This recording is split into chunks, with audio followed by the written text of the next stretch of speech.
Jharkhand पनत east Singhbhum हनत Chakulia बनत रेना सालबुनी अतुरे तेहिन सांतार समाज rain हर को मागमोड़े बोंगा बुरु को मानाव केदा जहां रे सांतार सावता रेन मनमी को ओना पाराब लासार हेते को रस्क रमज केदा बड़ाई जों कथा कना जे नोआ बोंगा बुरु को दो हापड़ाम को जायजुग खन को तोड़ाव अगुयेद कान ताहे कना आर ओना खातिर के नीथो सांतार सावता रेन हर को नोआ बोंगा बुरु रेना चोल दो दोहो अगू कदा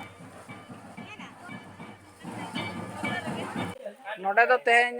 नोआ अतु ताले दो सालबुनी और अलिंग दो सालबुनी अतु में माजी कना दो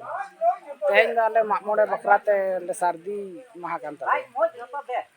नोआ दो आले दो बछर दो मागमोड़े दो बाले कराव नोआ दो मोड़े सेरमा बाद ले मागमोड़े ले कराव चेदा पे करावा आदो पाहिल हपड़ाम खन नोंका को करा अगू का मोड़े सेरमा बाद ओनाते तेगे आदो उनको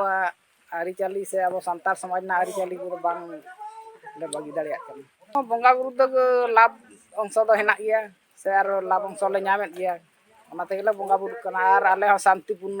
नुकुले देवा सवायत का शांतिपूर्ण ले ताहेन कना नोआ एने सेरेन रे आडी खुशी से रस्क ले बुझाव केदा आर हड़ हो आडी संगे को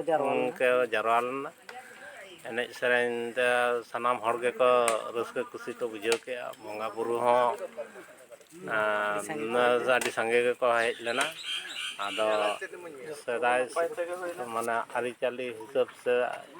सेरेन को आते को हेज लेना से चेत आते को हेज अकना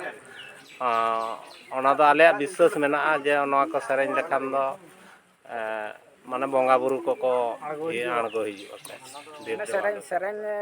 ये तेगे पे बोंगा बुरु को पे आड़गो